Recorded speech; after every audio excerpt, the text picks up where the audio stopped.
Mu rugendo rw'amajana 925 twarabatumiye kugira ngo tubereke inzira nyayo yodushikana ku Burundi bushasha. Ibuke ko mu nzira zitatu twasanze inzira nziza ari inzira y'ibiganiro.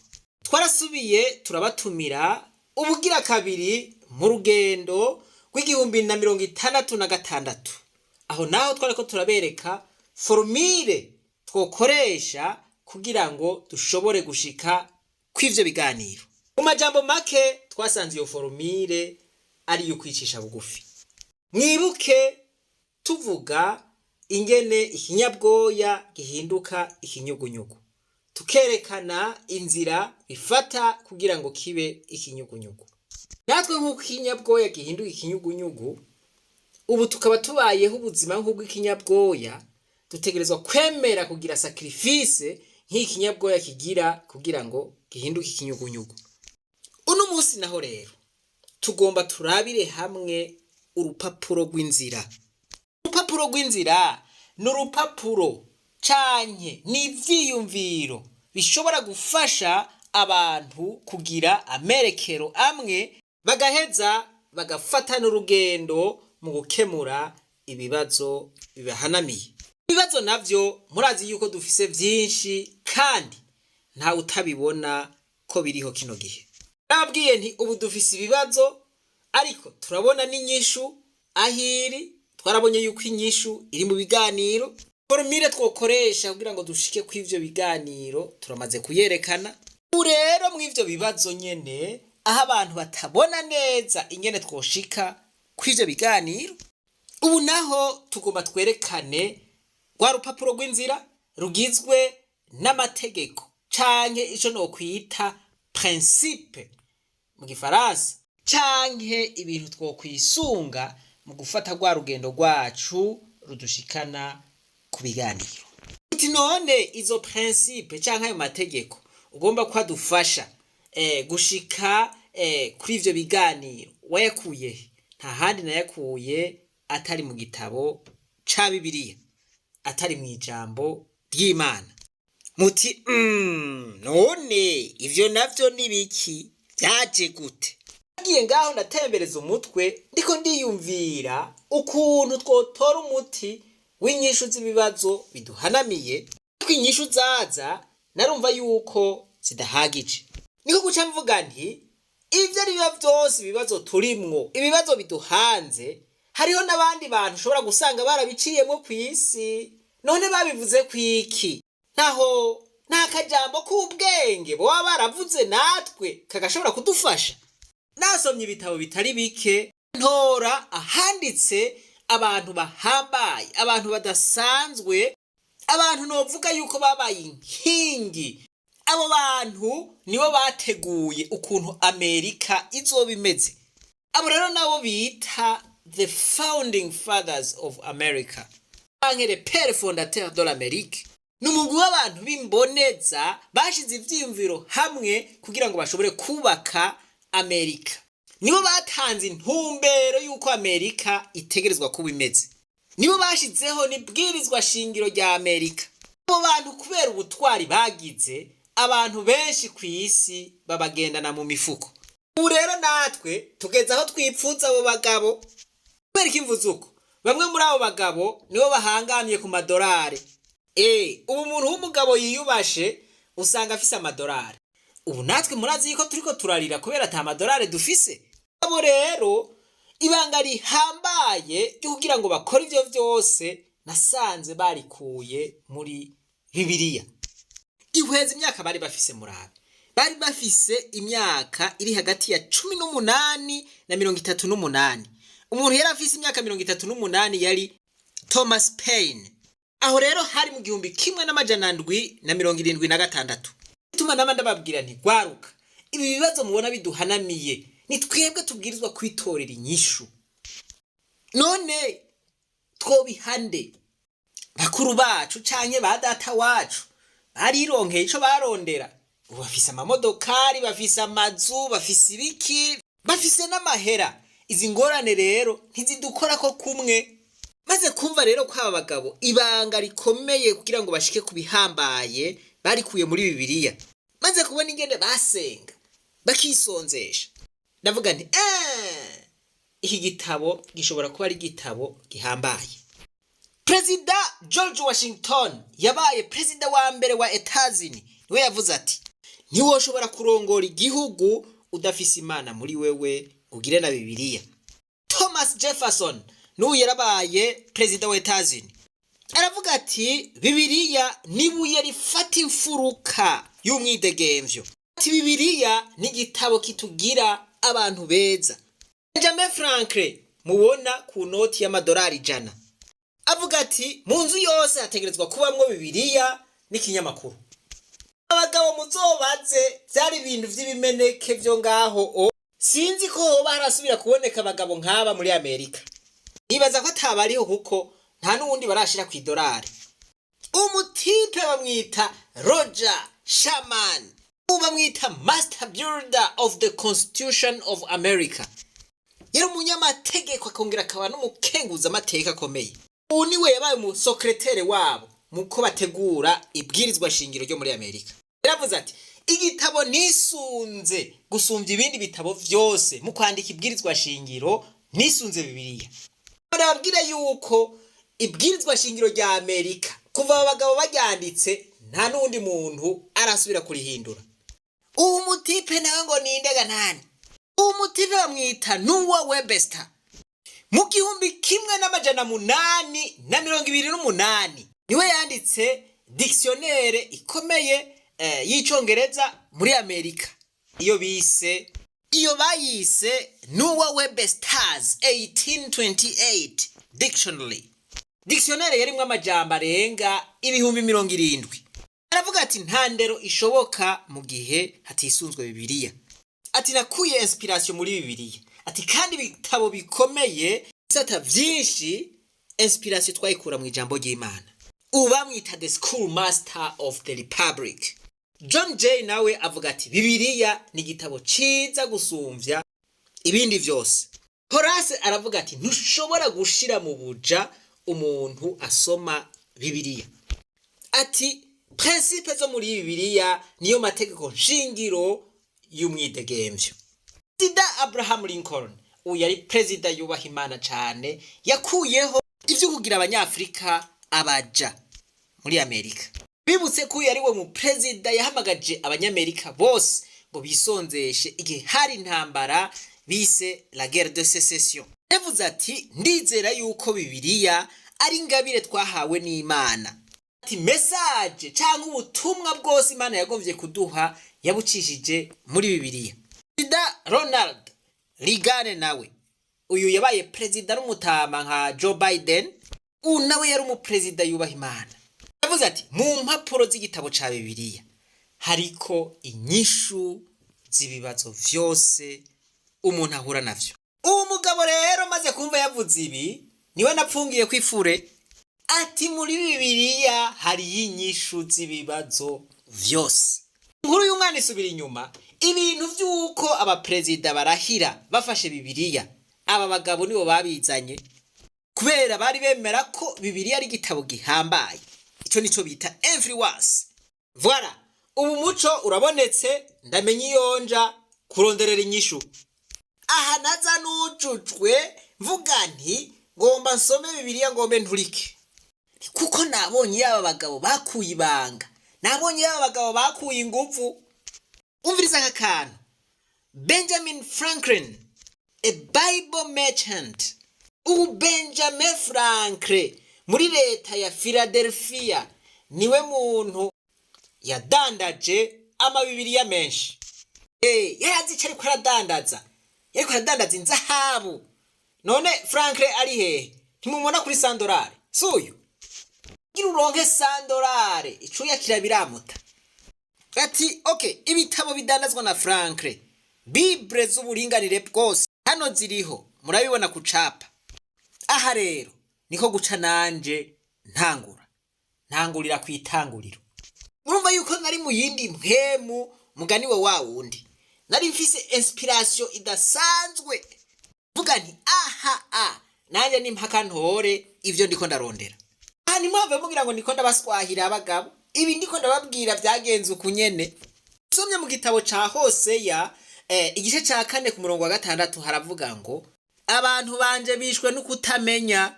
Voilà, twemera kabi, hari ivyo tubona biriko biratugora, tutabona iyo dukura niyo dushira. Kubera iki? Kubera tubuze ubwenge. Iko somye mu Bikorosayi igice ca 3 ku murongo wa 16 haravuga ngo ijambo rya Kristo ribe muri mwebwe rigwiriye, ririmwo ubwenge bwose. Ubwenge tukizene, ubwenge dukeneye bwose buri mu ijambo ry'Imana.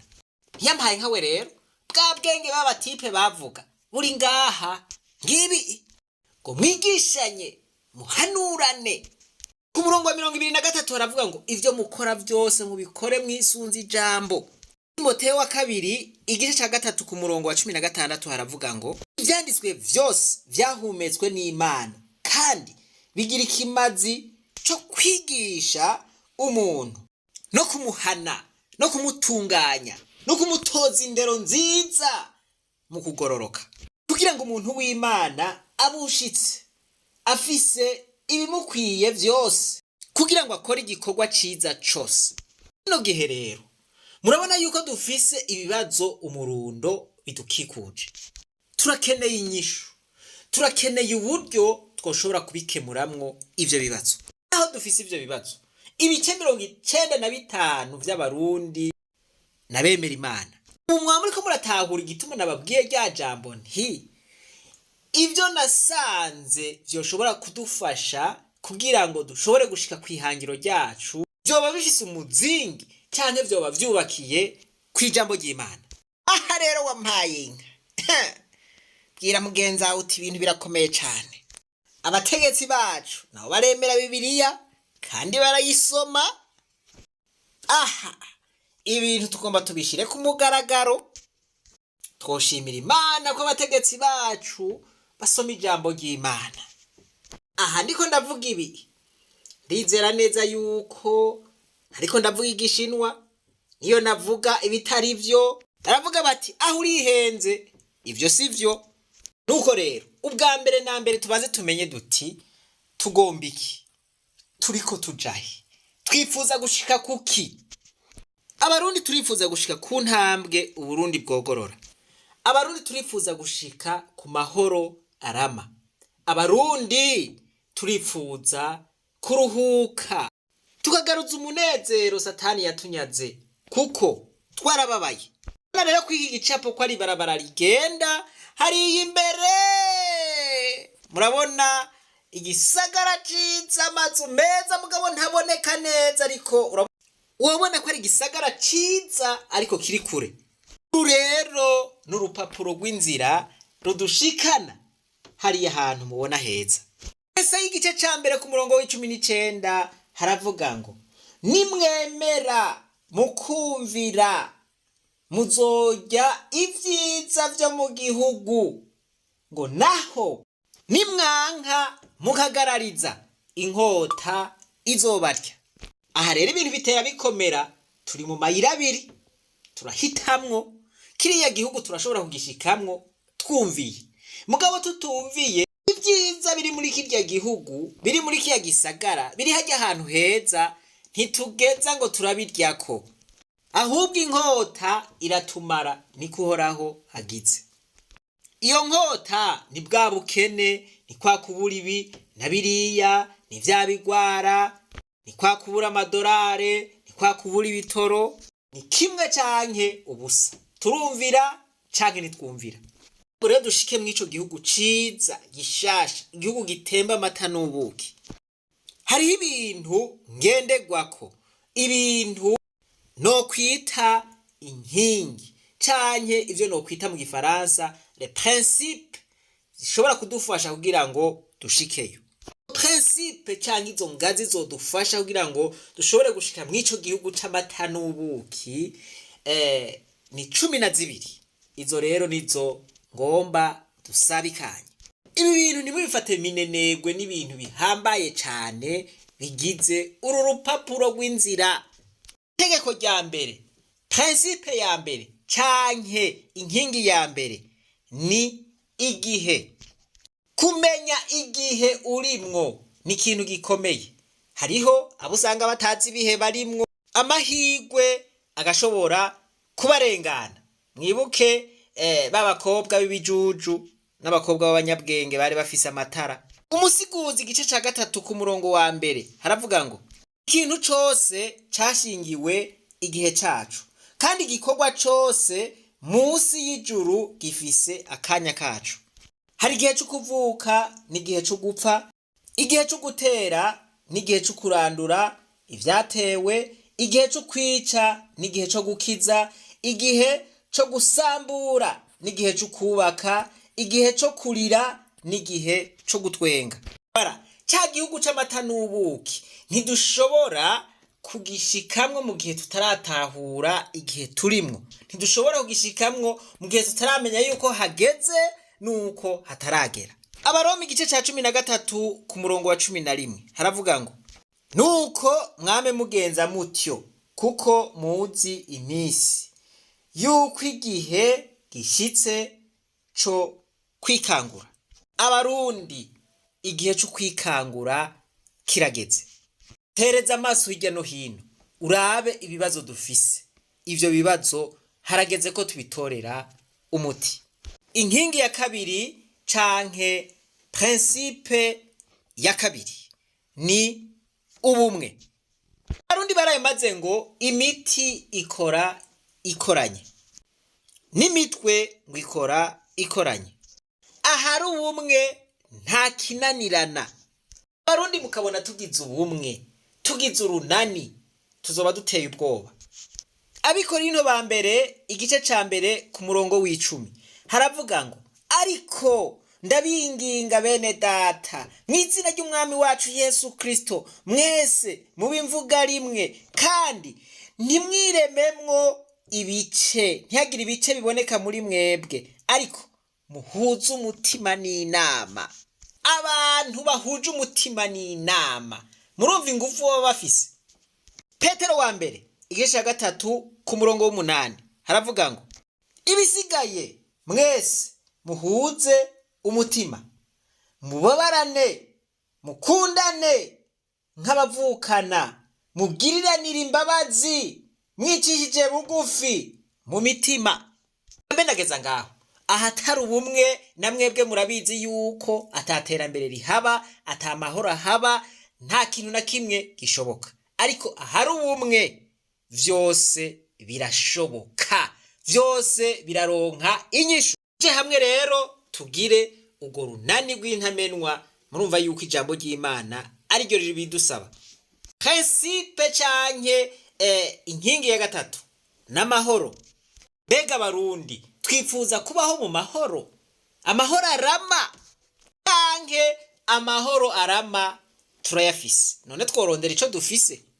Aha mubona ngenda ncumbagira, naringiye kurondera amahoro arakenewe. Iyo gihe Abarundi nta mahoro dufise. Hari Abarundi bari mu buhungiro, hari Abarundi bari mu gihugu bamerewe nabi, batagira iki na kiriya, inzara, ubukene, ubwicanyi, ukunyuruzwa. Ivyo vyose bituma umuntu agira uruhagarara, atamahoro agira. Matayo 5:9 haravuga ngo hahigwa babanguranya, kuko aribo bazokwitwa abana b'Imana. Abandi nabo bavuga ngo hahigwa abaharanira amahoro, kuko aribo bazokwitwa abana b'Imana. Hahigwa abafasha abashamiranye kugira ngo bahane amaboko, bagwane mu nda, batwenge, banezerwe, basubize hamwe. Cigwa nabahaye ndababwira abo bita aba peacemakers, nibo baba babanguranya, abantu baharanira amahoro, abantu bifuza yuko abandi bantu babaho neza, bakabaho mu mahoro.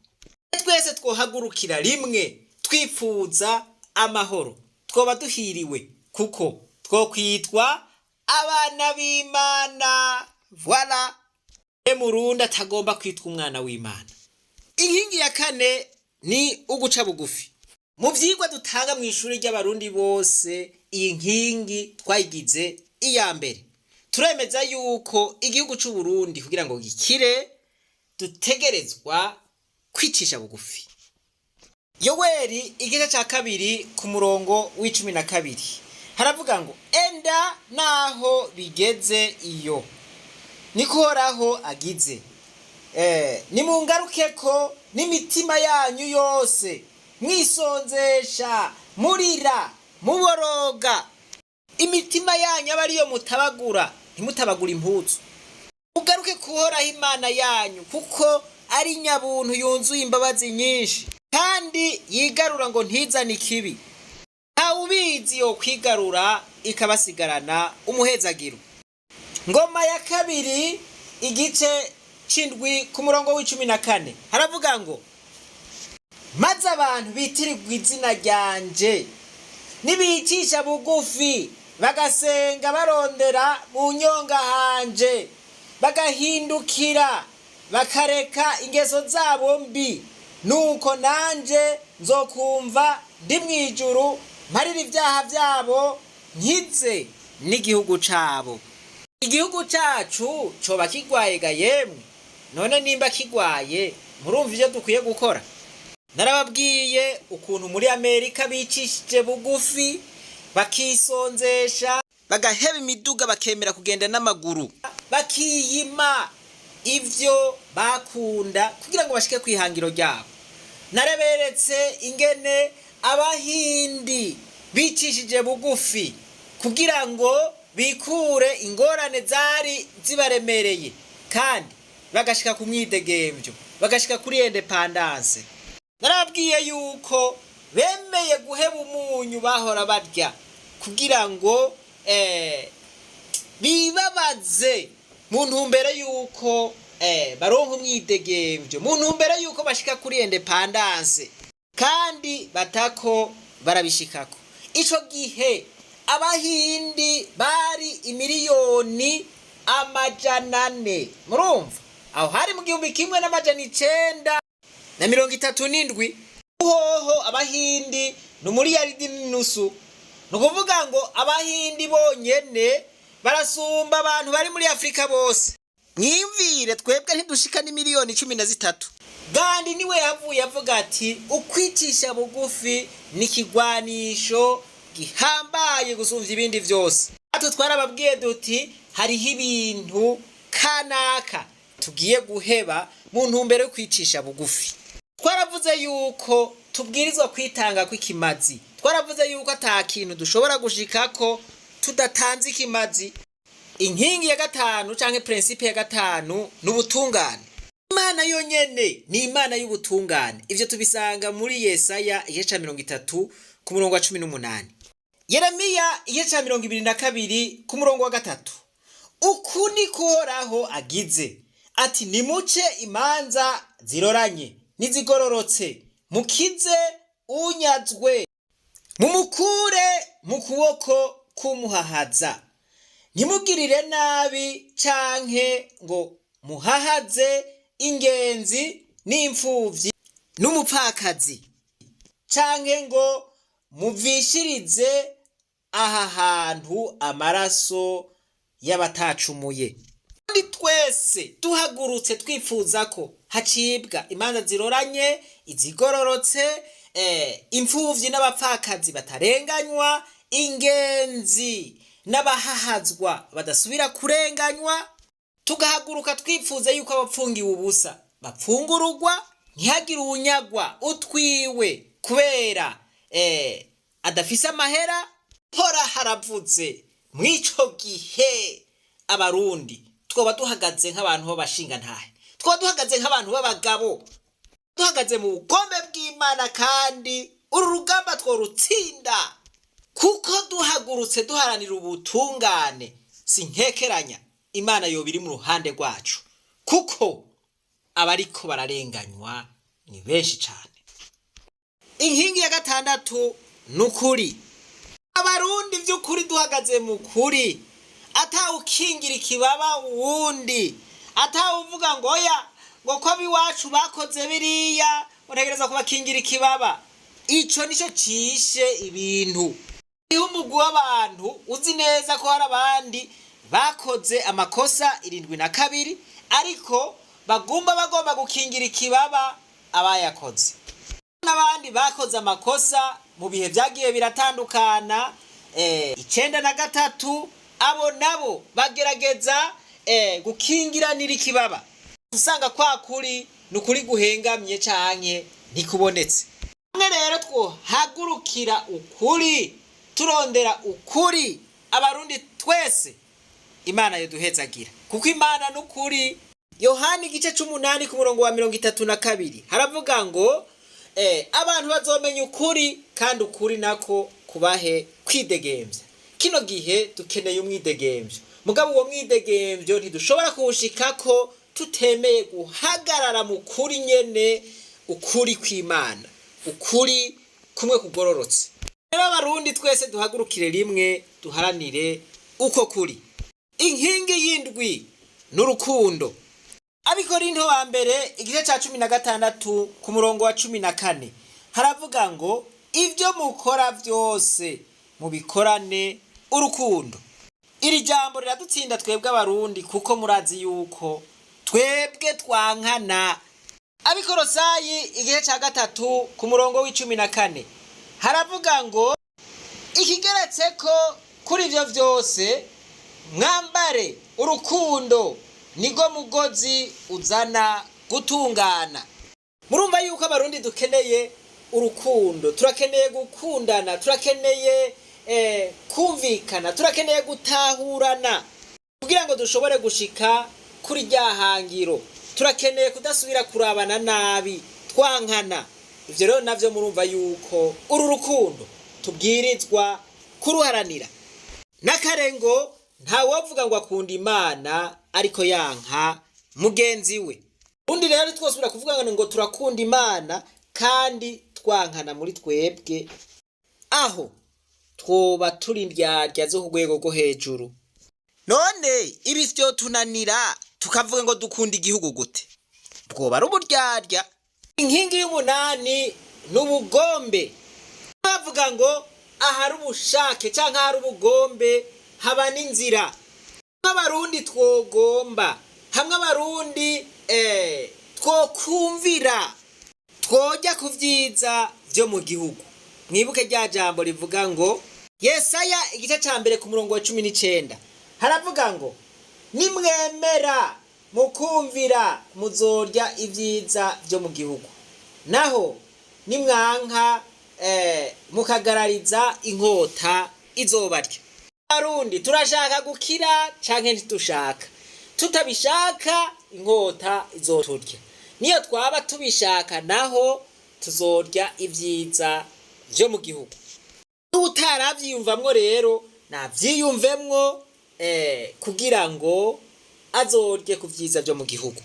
Inkingi y'icenda n'ukwiyemeza, determination. Ibintu vyose urazi yuko utiyemeje nta kintu na kimwe ushobora gushikako. Ntubigire bikino. Turasoma mu gitabo c'Igalatiya 6:9 aravuga ngo twame dukora ivyiza, ntiducobogore canke ntituruhe, kuko igihe nicashika tuzokwimbura nitutarambirwa. Barundi rero harageze yuko ibi bintu tutabifata nk'imikino, harageze yuko twiyemeza tugakora igikorwa kiboneka. Inkingi y'icumi n'ibikorwa. Ijambo ry'Imana rivuga ngo ntimuvuga ayo majambo gusa, ariko muyakore, muba bayakora. Urundi rero twarumvise amateori menshi, twarumvise amajambo y'Imana menshi, harageze yuko tubikura mu majambo tukabishira mu bikorwa. Ivyo tubisanga muri Yakobo igice ca mbere ku murongo wa 22. Inkingi y'11 n'umuco. Matayo igice ca 5 ku murongo w'14 haravuga ngo muri umuco w'isi ntawodomeka itara ngo baryubikeko umubehe. Itara ry'isi ni kuba akarorero keza mu bikorwa, ni kuba akarorero keza mu majambo, mu vyiyumviro, ukabera abandi kimazi. Kandi muze murabe akamaro k'itara canke akamaro k'umuco kamenyekana igihe hari umwijima. Ubu abarundi turi mu mwijima, hari ibintu tutabona neza, kandi umwijima ntukugwaho n'umwijima, umwijima ukugwaho n'umuco. Tuguma mu mwijima rero nuko umuco wabaye muke. Gatoya kariko karaka k'umuco ugashize mu isare nini cyane ntaco kamara, ko abaye nk'amatara y'ububuji 1000 canke ibihumbi arabonesha, umwijima ugahunga. Murumva yuko uguhaguruka kwacu bizotuma umuco uba mwinshi. Twatse umuco rero mu Burundi ukaka, umwijima ugahunga, amakungu azotwitura agombe yuko tuyakiriza. Voilà, twakirize Afrika, twakirize n'isi yose. Ni hamwe tuca tuza tukerekana ca gicapo, uyu n'umuco uzoba kw'isi yose. Aha ni wewe, ni jewe, ni naka, tuzoba twabaye umuco. Voilà, turi umuco w'isi. Rero twisunga ijambo ry'Imana, dukemure ibibazo biduhanamiye, maze tube umuco. Kuko ijambo ry'Imana rivuga ngo ijambo ryawe rimurikira ibirenge vyanje. Voilà, reka ijambo ritumurikire, natwe duhinduka amatara, hanyuma tumurikire Afrika. Umwijima uri muri Afrika uhere, eka mbere n'uri kw'isi yose uhere. Tuzobera akarorero benshi bumvise yuko twahawe ubwenge n'ijambo. Twasomye ijambo ry'Imana, iryo jambo ry'Imana turishira mu ngiro, tuba turakemuye ibibazo vyari vyaratugize imbata. Iterere kingati umwijima ntushobora gukuraho umwijima, ahubwo umuco niwo ukuraho umwijima. Reka rero twibera umuco, umwijima wose tuwirukane. Nkingi ya nyuma wampaye inka, iyi rero irahambaye cyane. Iyo nkingi ni icubahiro c'Imana. Ivyo tugomba gukora nitwabishikako ntituzovuga ngo bwabaye ubuhinga bwacu. Oya, tuzovuga duti icubahiro ni kibi c'Imana, kuko twasomye ijambo ry'Imana. Iryo jambo ritubera ubwenge budasanzwe, hanyuma turabishitseko duti rero Imana nihabwe icubahiro. N'abanyamahanga bavuge bati vy'ukuri Imana yabagiriye neza, Imana nihabwe icubahiro. Tuzoja twiririmbira ka karirimbo duti ntabari twebwe Mana, ariko izina ryawe ryera rishigwe hejuru, kubw'imbabazi zawe n'urukundo rwawe rwinshi udukunda, mwami ntabari twebwe. Aka karirimbo narakanditse muri agenda ku munsi umwe tuzoba turi ahantu turiko turakaririmba. Muragira repetition wampaye inka. Na kakandi kavuga ngo kubera ibyiza wampaye sinogenda ntashimye, kandi nari ntabikwiye. Genda ntashimye, nogenda ntashimye. Oya vrema, twovyubahuka, twoba tumenje, twovuga duti yo cubahiro kibi c'Imana twari twaratose twebwe. Zaburi igice ca 71 ku murongo w'8 haravuga ngo akanwa kanje kazokuzura ishimwe ryawe n'icubahiro cawe umunsi wire. Tumwonkundiraga yemwe, ibi byose nadondaguye tugahaguruka tukabikora kubw'icubahiro c'Imana. Ndizera ko izi nkingi 12 zifise urufatiro mu ijambo ry'Imana, ko ari ntasubirwamo. Umuntu yobona hari icyo ashobora kongerako yocongerako, canke hari icyo akurako yobivuga. Ariko jewe ndizeye yuko ibi bintu 12 bishobora kuduhuza twebwe abarundi twese, tukaja ku mugozi umwe, tugakora ikintu kimwe, duhuje umutima n'inama, mu rukundo, duharanira ubutungane, turi mu kuri, tukaba umuco w'isi hanyuma icubahiro c'Imana kikagaragara ku Burundi, Afrika igakira kubera Uburundi, eka mbere n'isi yose igakira. Aha niho hazova wa muvyuro wampaye inka. Aha ibi mukabona tubikoze, umuvyuro ucuba umuvyuro. Igihugu c'u Burundi gica kigira umuvyuro muri Afrika, kigira umuvyuro no kw'isi yose. Aha rero abantu bose bipfuza gufatanya natwe, imiryango iruguruye. Baba abari mu migambwe, baba abari mu maradiyo, baba abari mu mashirahamwe atandukanye, baba abacanye bariya, abantu bose bashobora gushima urupapuro rw'inzira barahawe ikaze kugira ngo dushire za nguvu hamwe, duhagarare mu ruhome rw'intamenwa, hanyuma duharanire vya bindi vyose nadondagura, ivyo bidushikane ku biganiro, tuganire ku ngorane zose zatugoye, ingorane zose ziduhanamiye kuva kuri A gushika ku ya nyuma, hanyuma igihugu c'u Burundi cogorore. Ndizeye ntakekeranya ko ivyo bikaba nta gitoro kizosubira kubura, nta matara azosubira kubura, nta bukene buzosubira kwica abarundi, nta bushomeri buzosubira kwica abarundi, nta buhungira abarundi bazokwamiramwo. Igihugu c'u Burundi kizosubira kibe nyabagendwa, amadolari asubira aboneke, imigenderanire isubire itotahare, Uburundi busubire buronke ababufasha, Uburundi busubire bwizegwe, hanyuma habe umuvuduko w'iterambere, haba amatora ateguwe neza kandi yizewe n'abarundi bose. Ngiryo ihangiro rihambaye twebwe abarundi twese tubwirizwa gushikako.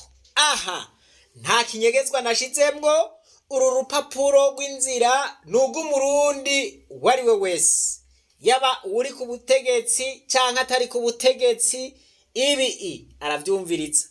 Barundi kazi, ibi bintu mukabona turabikoze, bizoba bigaragaje neza yuko dukunda igihugu cacu, igihugu c'u Burundi ciza. Ngeze ngaha ndabaha umwanya ukwiye wo gusuzuma neza uru rupapuro rw'inzira. Hazoba hasigaye yuko turushira mu ngiro, niyo mwarushima. Nimwarushima tuzosha dutangura urugendo rw'amahoro, voilà, ruzodushikana kw'iyo ntsinzi, ruzodushikana aho tuvuga duti Imana nihabwa icubahiro, Imana yadutabaye. Mana yanje, Imana nibahezagire mwese, reka twibananize rwa rugendo rwacu, maze tugaruze umunezero Satani yatunyaze. Umuntu atarashika mu ishuro ry'abarundi bose turamuhaye kaze.